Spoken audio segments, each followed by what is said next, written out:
Krissy, thanks so much for taking the time today. Oh, great. Thank you for having me.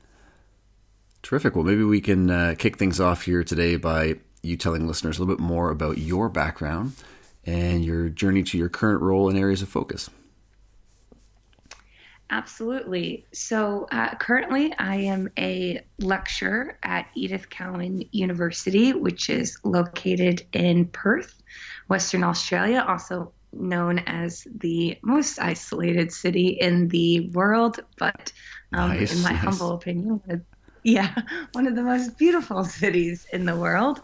So I've been here for 3 years now in Perth.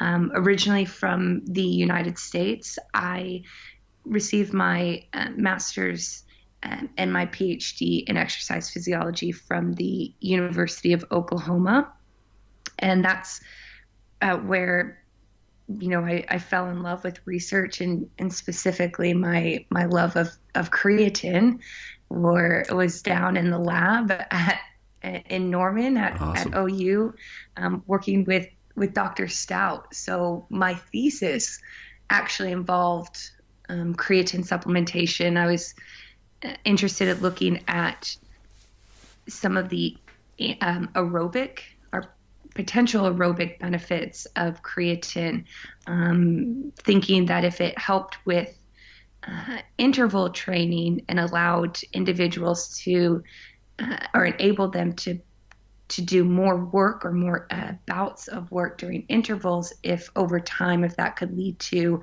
improvements in aerobic capacity, if aerobic or endurance athletes could benefit from creatine, because we always think it's a more of an anaerobic or power strength For sure. supplement. So my thesis was looking at creatine and high intensity interval training on critical power. We also looked at a couple other measures, VO2 max, body composition, ventilatory threshold, anaerobic working capacity, so on and so forth. So that's actually, gosh, that was a long time ago. But I think that's where it started. And then from there, after I finished my PhD, I went on and took a role as an assistant professor at Georgia Southern University down in Statesboro, Georgia. So I was there for a couple years, part of a great program down there. And then I took a brief hiatus from academia, and I spent a couple years as the science editor for bodybuilding.com. So I worked in the digital content area for the company, basically reviewing, editing, and creating the content both from the store side and from the workout and content side, article side of everything that went onto their website. So that was quite different than the academic side of things, but Yes, for sure. Seeing things from the nonetheless, other side. yeah, but very, very interesting. And I will say one of the greatest things that I learned from that job was learning how to take from as an academic what we find from research and what we study and being able to translate it to what people can understand or break it down into information that people want to read or to Hmm. listen to, because you It's you easier think said that than your done, right? research is interesting. Yeah, yeah, and right, and it's tough, and also people don't have the the time, or I shouldn't say all people, because there are certainly people who have time to sit and read articles, but a lot of people they're on the go and they want to read something that takes 2 minutes to get the full idea of something, especially before they want to invest more time into digging deeper into it. So you've got to learn how to get your ideas across in a very attractive and interesting way in a very short amount of time.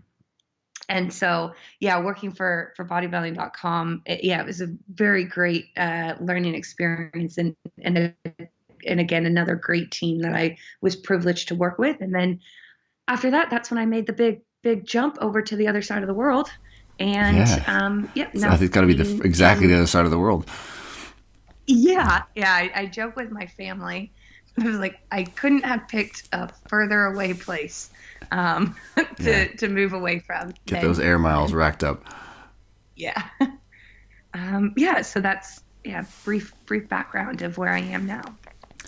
Awesome. Listen, I'm looking forward to diving into all things creatine here and talking about applications in female athletes and around health conditions as well. But maybe before we get started, I'm sure everyone's familiar, obviously, with creatine on this podcast, but to get everyone on the same page and maybe go over some of the fundamentals of creatine with folks here to get us started.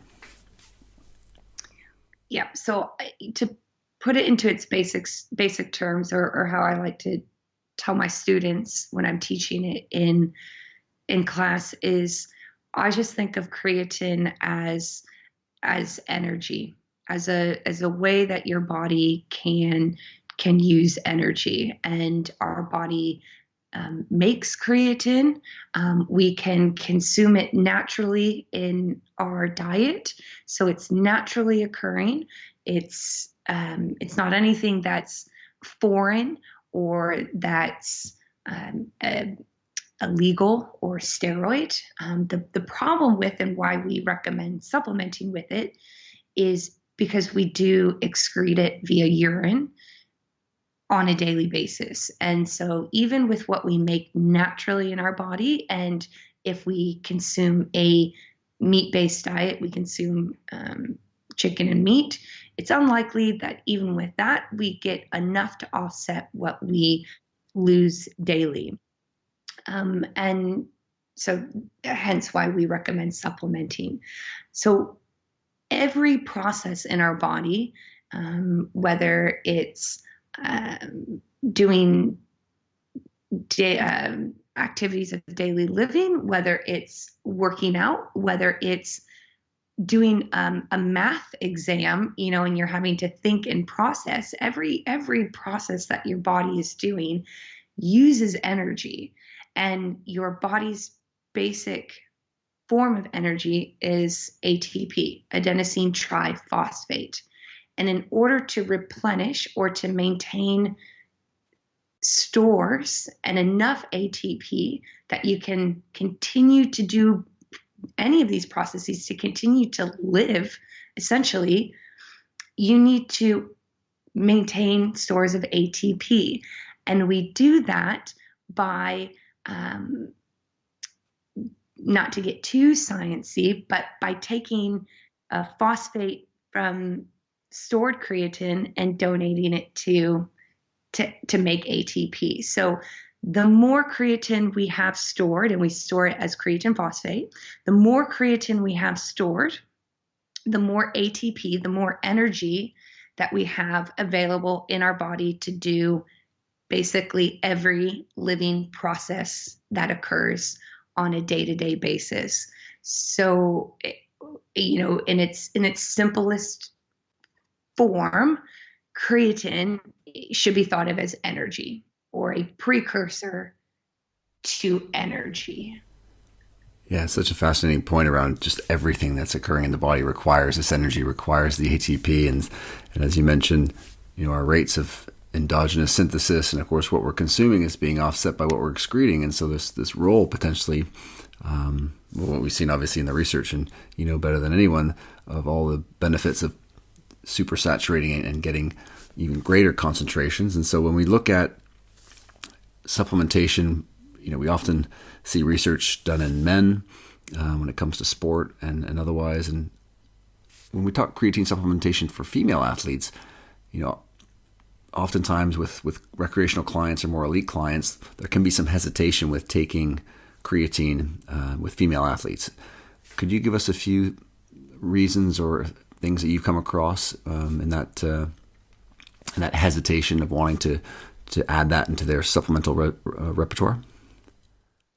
Yeah, so the two biggest things, and they kind of go hand in hand, is either it'll make me bulky, or it'll make me get large muscles, bulky muscles, or it'll make me gain weight. So to address the first one, creatine on itself, remember, it's just think of it, as a precursor to energy. Hmm. So if you're not doing anything, if you're just, kind of sitting on the couch and you're not lifting any weights, and you're not going to the gym, and you're not creating the stimulus to increase muscle size, you're not going to put on muscle mass. It's not to be confused with an anabolic steroid like testosterone, where you're going to increase muscle mass regardless of the stimulus, regardless of the training that you're doing. So creatine on its own won't make you bulky. And even so, the studies that have looked at creatine when used with resistance training, both in untrained and trained individuals, you're not going to find increases in muscle mass that are off the charts. You might find something 2 to 3 kilograms or 5 pounds of muscle mass over a 10-week or 12-week training program. That's a lot of time of consistently lifting weights. And a lot of that's the actual resistance training program. The creatine is there as the stimulus to allow you to engage in a high enough training intensity or a high enough training level to have those changes. So if you're doing lighter volume, lighter resistance, if you're not doing a resistance training program that otherwise wouldn't induce great changes in muscle size or strength, creatine won't somehow magically create those changes in the absence of having that sort of stimulus. So the whole idea that it's on its own can make you bulky is not true. The thing about weight gain is a little tricky, because I don't want to say that it's true, but I don't want to say that it's untrue.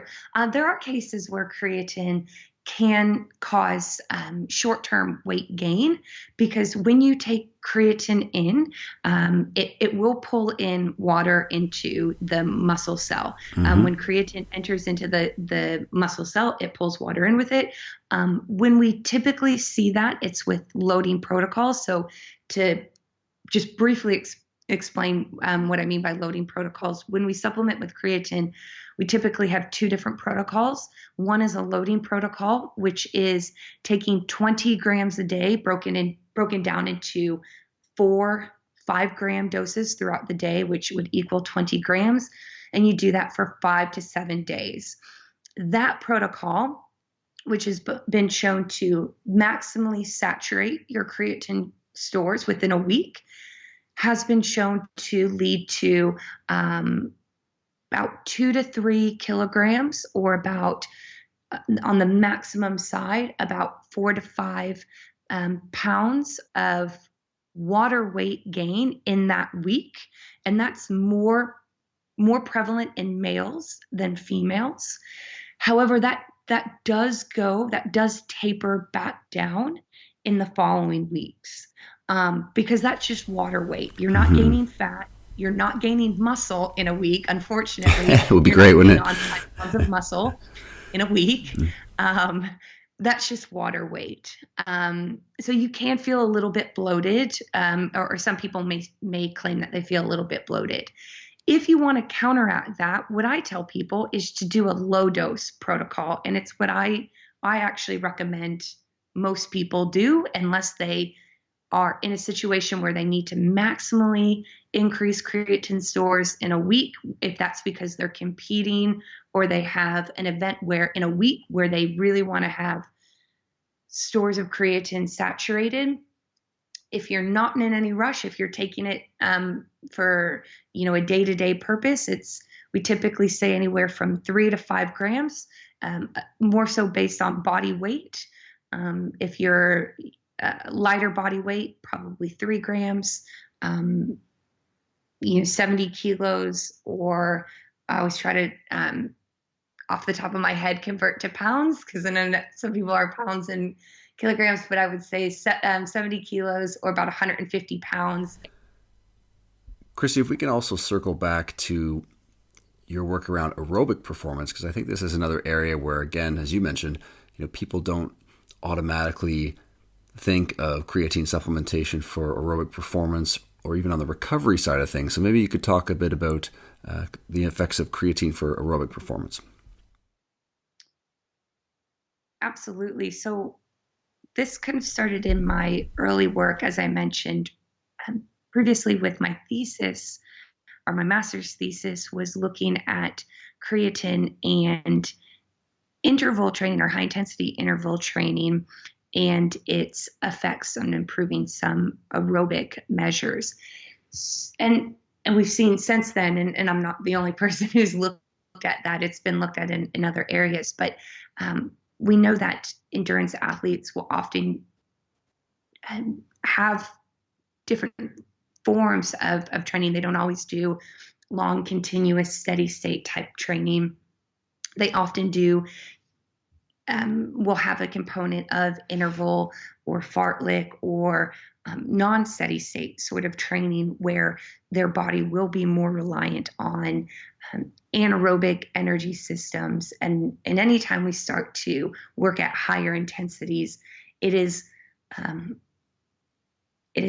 very much more likely that we will tap into ATP stores at a higher rate than that of which we can maintain through a steady state supply of oxygen. So therefore that we start to deplete those energy stores like creatine.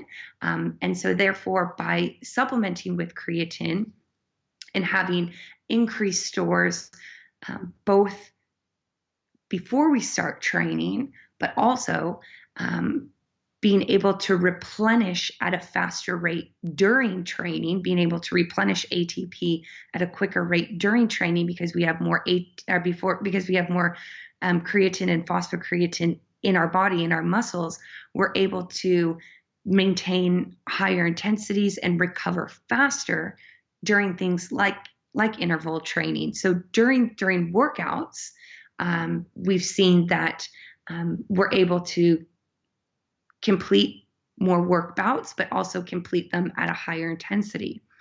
Also beneficial for endurance athletes is on the recovery side of things. So we know that taking creatine with carbohydrates can actually help to resynthesize or restore glycogen levels at a faster rate. And we know through numerous papers and research studies that have been done, for the past decades, that the more glycogen we have in our muscles before we start any form of endurance activity, the longer we'll be able to maintain that activity and at a higher intensity.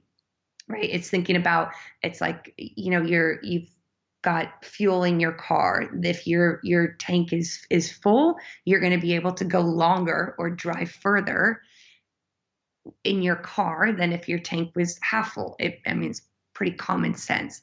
The same thing with carbohydrates and muscle glycogen. So glycogen is just stored carbohydrates in your body.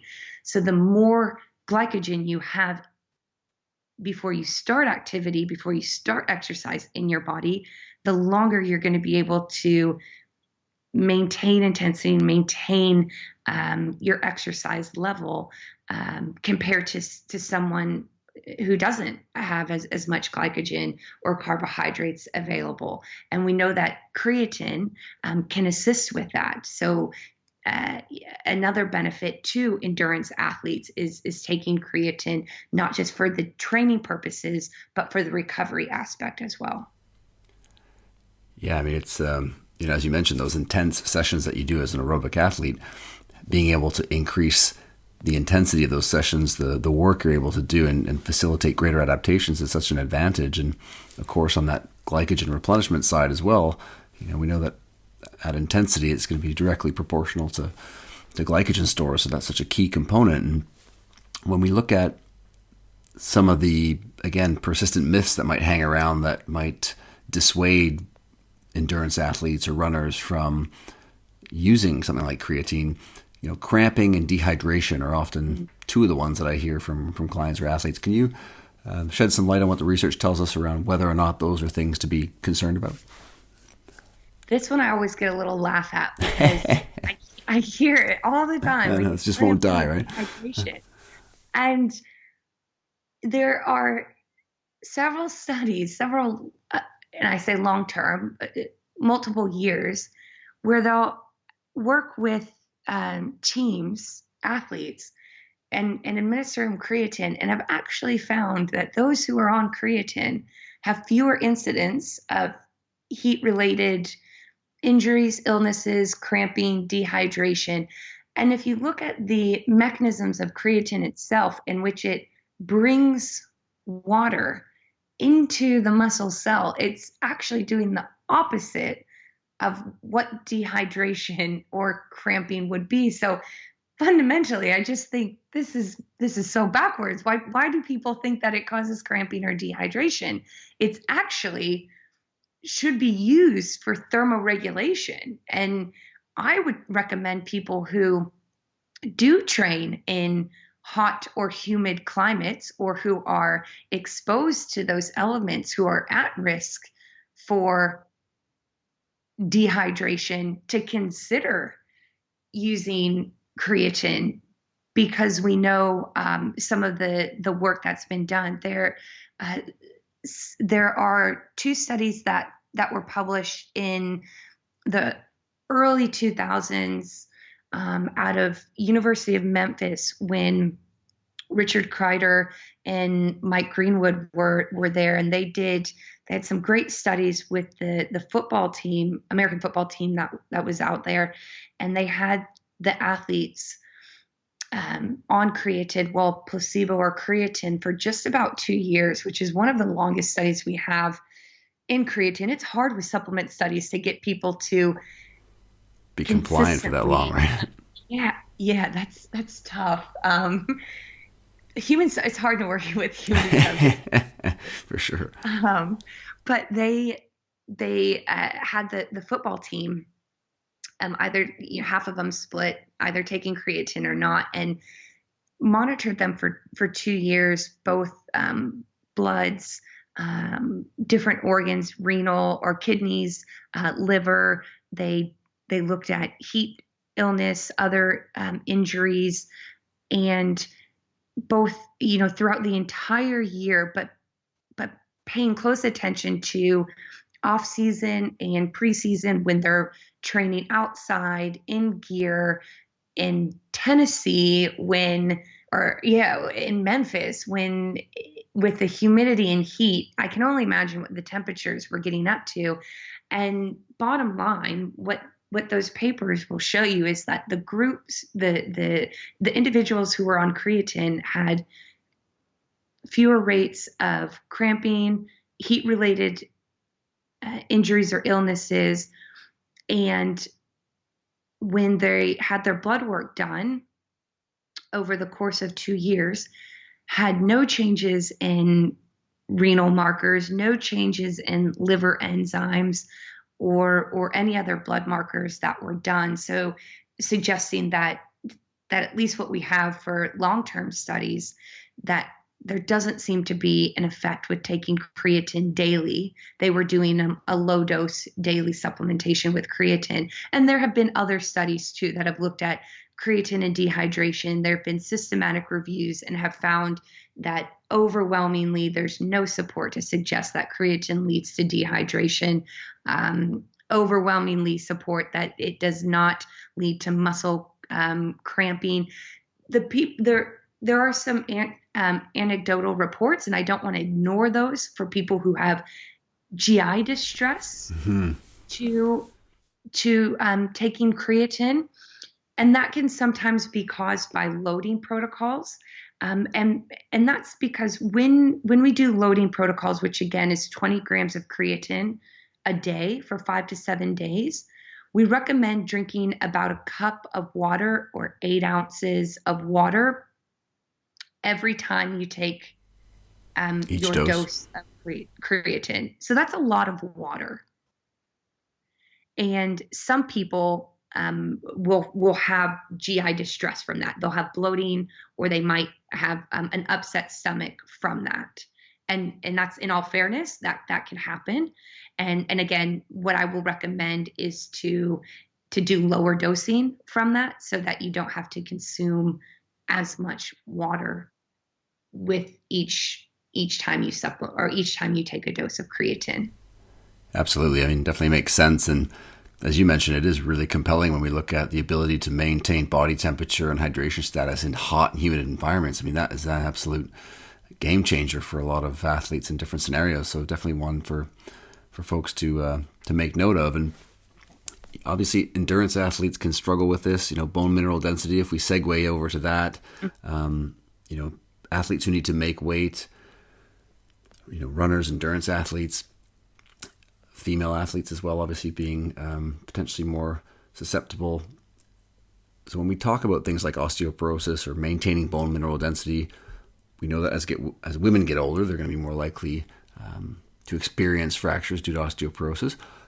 Is there a potential role here for creatine in supporting bone health? So there have been several papers that have looked at this. Most of it's geared towards older individuals. And that's just because when we study loss of bone or loss of bone mineral density, we tend to look at older adults, or disease populations where we see a rapid decline in bone mineral density. But we can certainly apply it to even, like you said, certain endurance athletes or female athletes, where we also do see higher rates of bone loss, even in what we would consider a young age, or a healthy age where we otherwise wouldn't expect to see bone loss. Now, a lot of it does come back to that in and of itself, creatine doesn't do much to increase bone mineral density. I'll come back to that in just a second, because there's been a little bit of research on that, recent research, but most of it is, again, it serves as a stimulus with resistance training. And we know that resistance training is the greatest stimulus for increasing bone mineral density, for stimulating the cells that help to build our bones, to get them stronger, to get them more dense. We know that we need to load our bones, and one of the ways to do that, and one of the greatest ways to do that, is through resistance training. And when you look at studies that have done resistance training and compared resistance training alone and resistance training plus creatine, we know that the addition of creatine, likely because of an increase in either training volume or training intensity, can lead to further increases in bone mineral density on top of just resistance training alone. So I still strongly recommend adding creatine into someone's daily routine, even though we're still not sure if on its own can have a significant effect on bone mineral density. We do know that when combined with resistance training, can lead to greater effects on bone mineral density than resistance training alone. But on top of that, with endurance athletes and with with women athletes as well, one of the things that I've noticed and that I've seen is the consumption of meat products. And in those cases, we sometimes see an underconsumption of those products. And whether it's because of weight maintenance, calories, what they're watching, they may not be consuming as much meat as, let's say, a strength or power athlete or team sport athlete, and nothing to do with their diet. Maybe they just prefer not to eat meat-based products, or a lot of them. But again, the only naturally occurring foods that have creatine in them are meat, are animal-based products.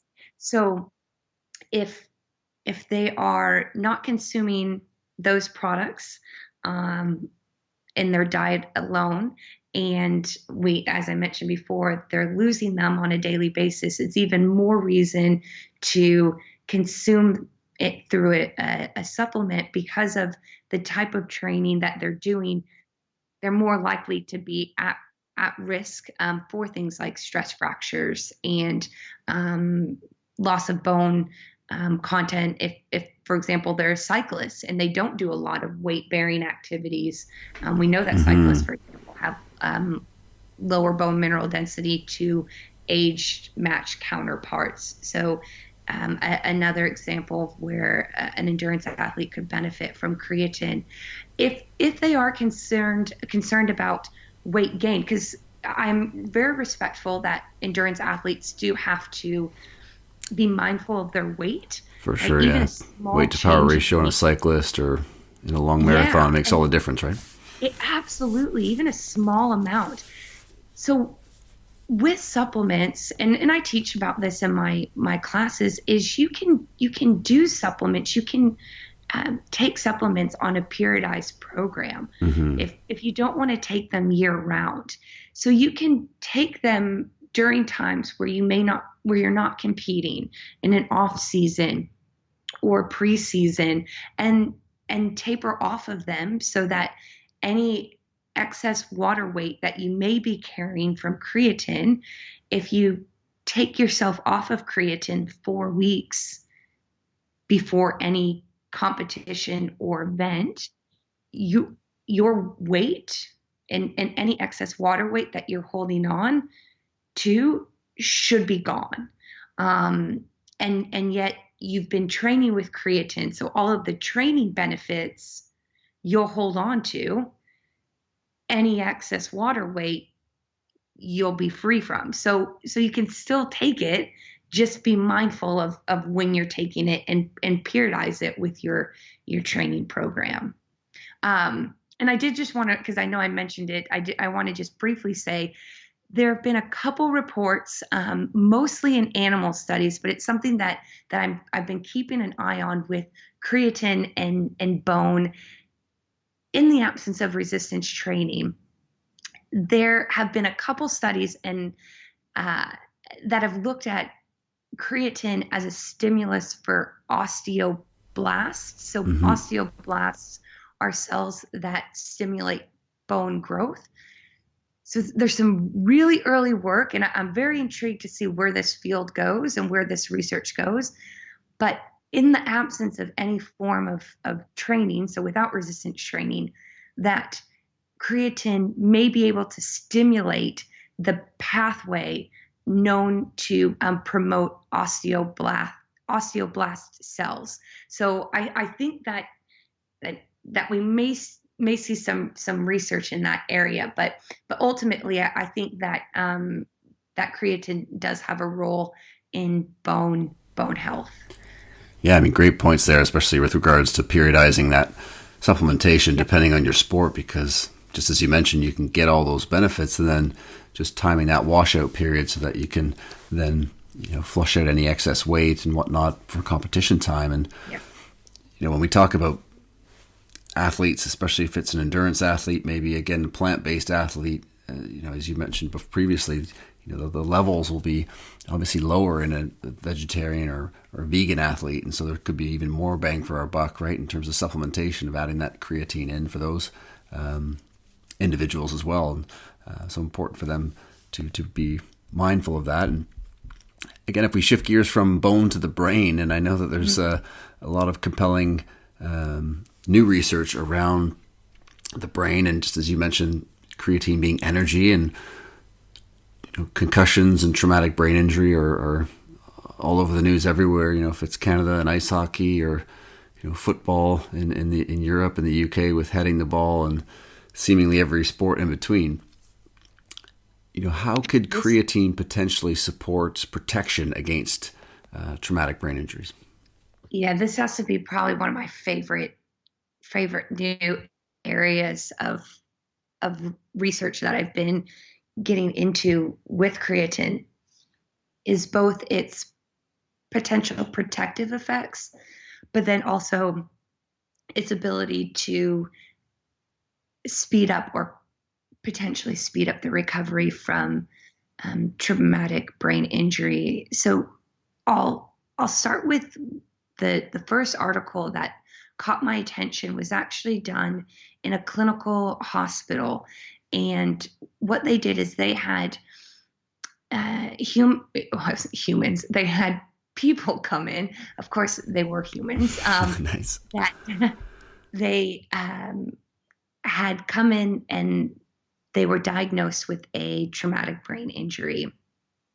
And they were randomized to receive either creatine or a placebo whilst receiving other standard treatment for brain injury. And these were pretty severe brain injuries, not just a knock on the head and sent home. These were injuries in which they were in the hospital for anywhere from 2 to 4 weeks, in some cases a little bit longer. And what they noticed in those who were given creatine, and I should say that it was given intravenously, so we haven't yet seen just kind of an oral effect of creatine yet, but intravenously, those who were given creatine had shorter hospital stays. They had less symptoms associated with brain injuries, such as nausea, headache, memory loss. They had better outcomes, so regaining memory and getting back to activities outside of the hospital. And interesting, this age group went from year 1 to the age of 30. So it's kind of across the board as far as the age, and really highlighted the effects of post-brain injury, how creatine could speed up the recovery. And that comes down to, again, creatine being used as a substrate to assist ATP or to enhance ATP's purpose in the body. When you have, well, I'll just back up, your brain, just like your muscles, use ATP as an energy source. Mm-hmm. And when your brain gets injured, as it would in a head injury, your brain rapidly goes through all of its ATP or the majority of its ATP sources, because it's trying to fix, I guess, for a better use of words, mediate those effects, right? Yeah, it's got a lot of trauma going on, and it's trying to make sure that the tissue in your brain isn't dying, right? It's got to get energy back into it. But ATP is very limited. We only store a small amount in our body in comparison to other things. So once we use that up, we're pretty much left with nothing. So by supplementing with creatine, we allow our body a means to heal itself in our brain, a means to heal itself faster. So that study was published in, I believe, 2001 or early 2000, and it really sparked my interest in it. And I can understand why, a lot of studies since then haven't been done. It's not one where we can induce brain injuries for ethical reasons, right? Yeah, it's not frowned upon. Yeah.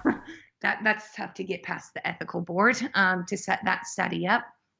But they have done in more recent years animal studies where they've given rats and mice, mouse models, creatine before sustaining a brain injury, and have found that when taken prior to a head injury, there's a protective effect, as well as afterwards.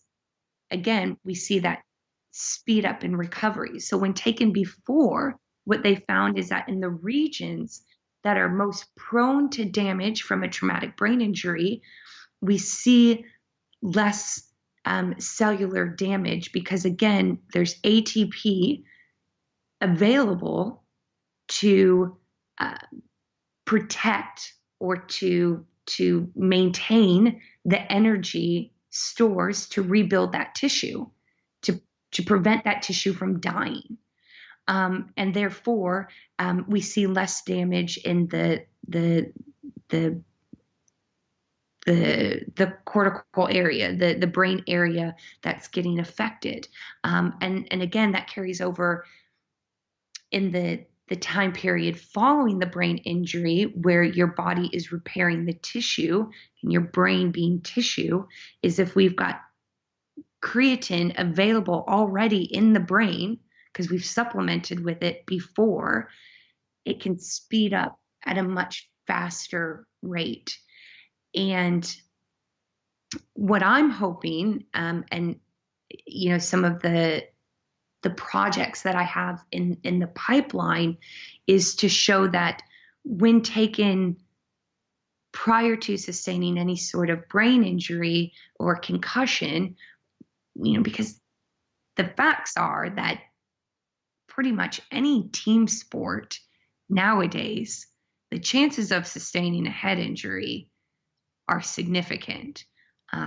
We see it in almost every sport, every contact sport. Yeah, with athletes getting bigger, faster, and stronger, it is happening seemingly more and more across all sports, right? Yes, and now we've got the science that's showing that it's not just, I got the bells rung in my head. The long-term effects of that are far more significant than I think what anyone ever thought. So I'm hoping that we can continue to get more research, because I don't think we're ever going to show or have enough evidence to get people to stop playing sports or to stop playing the sports that have contact. But if we can have some preventative measures in place, and something as simple as getting your athletes to take 5 grams, a teaspoon of creatine, a teaspoon, that's all it is, a teaspoon of creatine. If we can get some data to show that that can reduce the detrimental effects or enhance the recovery from a concussion or from a head injury, I think that will go a long way in some of the research that we're already currently doing, looking at head injury in sport. Well, for sure, especially as it looks, when we look at sports like ice hockey and football and youth athletes. I mean, what a great thing to have as some, preventative strategies to help, as you mentioned, offset some of these things and have those building blocks available for the body to do its thing if it were to happen. I mean, it is potentially huge benefits, right? Yeah. Well, and I was going to say that we know in other conditions where brain ATP levels are decreased, such as in sleep deprivation, which again happens with athletes, especially athletes who travel and might be traveling overnight and have to play. We know that when taking creatine before an event or a competition, it can offset the cognitive declines or the cognitive impairment. So it can assist with decision-making skills, reaction, speed. So again, we know that in other cases where uh, ATP levels in the brain and creatine levels in the brain may be decreased because of sleep deprivation. Taking creatine can assist with that. Again, I can see, and to me, in my brain, it makes sense that of course it would work in this. We need more data at this point, but I have high hopes for it in that area. Yeah, it is, just fascinating, all the different applications. And, one of the ones when we talk about the brain and we think of aging and being able to maintain, cognition, fight off age-related sarcopenia. We know that aging in and of itself is obviously associated with incremental losses in muscle mass and physical function.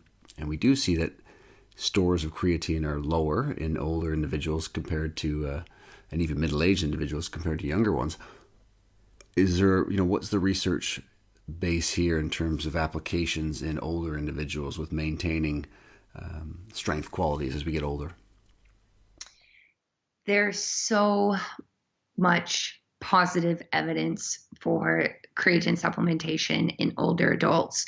And Darren Kendall does phenomenal work in this area, looking at creatine supplementation, resistance training, and older adults, from looking at bone and looking at muscle quality as well, muscle mass, as well as quality of life, functional capacity, physical capacity. So being able to stand up, walk, sit down, do things unassisted. We know that hands down, adding creatine into an older adult's daily routine across the board can assist with all of that. And that's actually where I took all of the research that had been done in older adults and I applied that to our cancer model, because what we see in cancer patients, because of either the cancer itself or the treatment cancer patients are on, we essentially see their body age as if it was an older adult. Mm-hmm. So they may be 40 or 30 diagnosed with cancer, but they will have all of the same conditions as a 60, 70, or 80-year-old. So they will have low bone mineral density comparative to an 80-year-old. They might have loss of bone mass, or sarcopenia, increases in body fat, loss of functional strength, reductions in quality of life, cognitive impairments, especially if they are on chemo treatment, so they call it chemo brain. So you see a lot of mirrored effects with cancer as we do in older adults. And that was the basis for one of the papers that we wrote, which was looking at the therapeutic effects of creatine in cancer populations. And a lot of that actually came from the work that's been done in older populations and elderly. And we said, well, look, if it's been shown to be beneficial in this group, why can't it work in cancer populations? And that's really what got us to start working and using creatine in cancer populations. Yeah, it's a fascinating paper, and as you mentioned, I mean, such a tremendous application for a cohort of people who really need it, and the outcomes are obviously really compelling when you look at survival times and other things potentially. So that's really exciting stuff, and it sort of dovetails into my last question for you here, Krissy, which is for yourself and your research, what are the things that you're working on? What has you excited on the horizon? Yeah, so well, hopefully we can finish the clinical trial that we have going on right now with creatine. We are about halfway through, or maybe a little bit over halfway through, and it's been a great trial. The participants that we have coming in are just wonderful. We're specifically right now working with prostate cancer patients, and just a lovely group of participants. So hoping to get that trial through this year, although we'll see with the current conditions of everything if we can push that one through. I've also looking at doing some additional work, as I mentioned earlier, about creatine and cognitive performance. I'm hoping to look more into that specifically with sleep deprivation in both athletic populations and military populations. We're fortunate enough to have a strong tie to our military over here. And again, another wonderful group that we get to work with. And we know that both in sports and in military, where they're working in conditions where sleep is not always available to them, and they're often making decisions with minimal hours of sleep. And right now, both for athletes and even general population, our go-to right now is if we don't have sleep but we need to be awake, it's caffeine, and that's not a bad thing. I Yeah. For one, Tastes great. drink a lot of caffeine, but You can't get too much of a good thing, right? yeah, exactly. And look, some people have adverse effects, but also caffeine. There are responders and non-responders to caffeine, and so I'm interested to see in cases like that, or in cases where there's sensitivity, or you are looking to minimize any sort of negative effects to caffeine, if creatine supplementation can enhance the cognitive improvements that we see following periods of sleep deprivation. And then hopefully tying in some of that work to the brain injury aspect. I was hoping to start some work with one of our groups in mixed martial arts, but again, due to a little virus that's been going around. Yeah, apparently it's affecting the world a little bit. Yeah, it's crazy. So that one might have to go on hold, but there's some talk about potentially getting some research with creatine into some MMA gyms, which would be great if I could get into that. But yeah, lots of work there with creatine, and I've got some other areas, with genetics. I think genetics and prescription exercise has a huge role. So that I've got a great team of geneticists that I'm working with over at ECU, and very excited about diving into that project later this year, and working with our Army over here in Perth, and our military. And yeah, it's really, really fun stuff that we have going on here. I was going to say, yeah, exciting times, and I'm definitely looking forward to keeping up with all those projects coming down the pipeline. And if listeners want to stay in touch with yourself and keep up with all the things you're doing, where's the best place to get you on social media or in academia? Yep. So on Twitter, I am occasionally on there.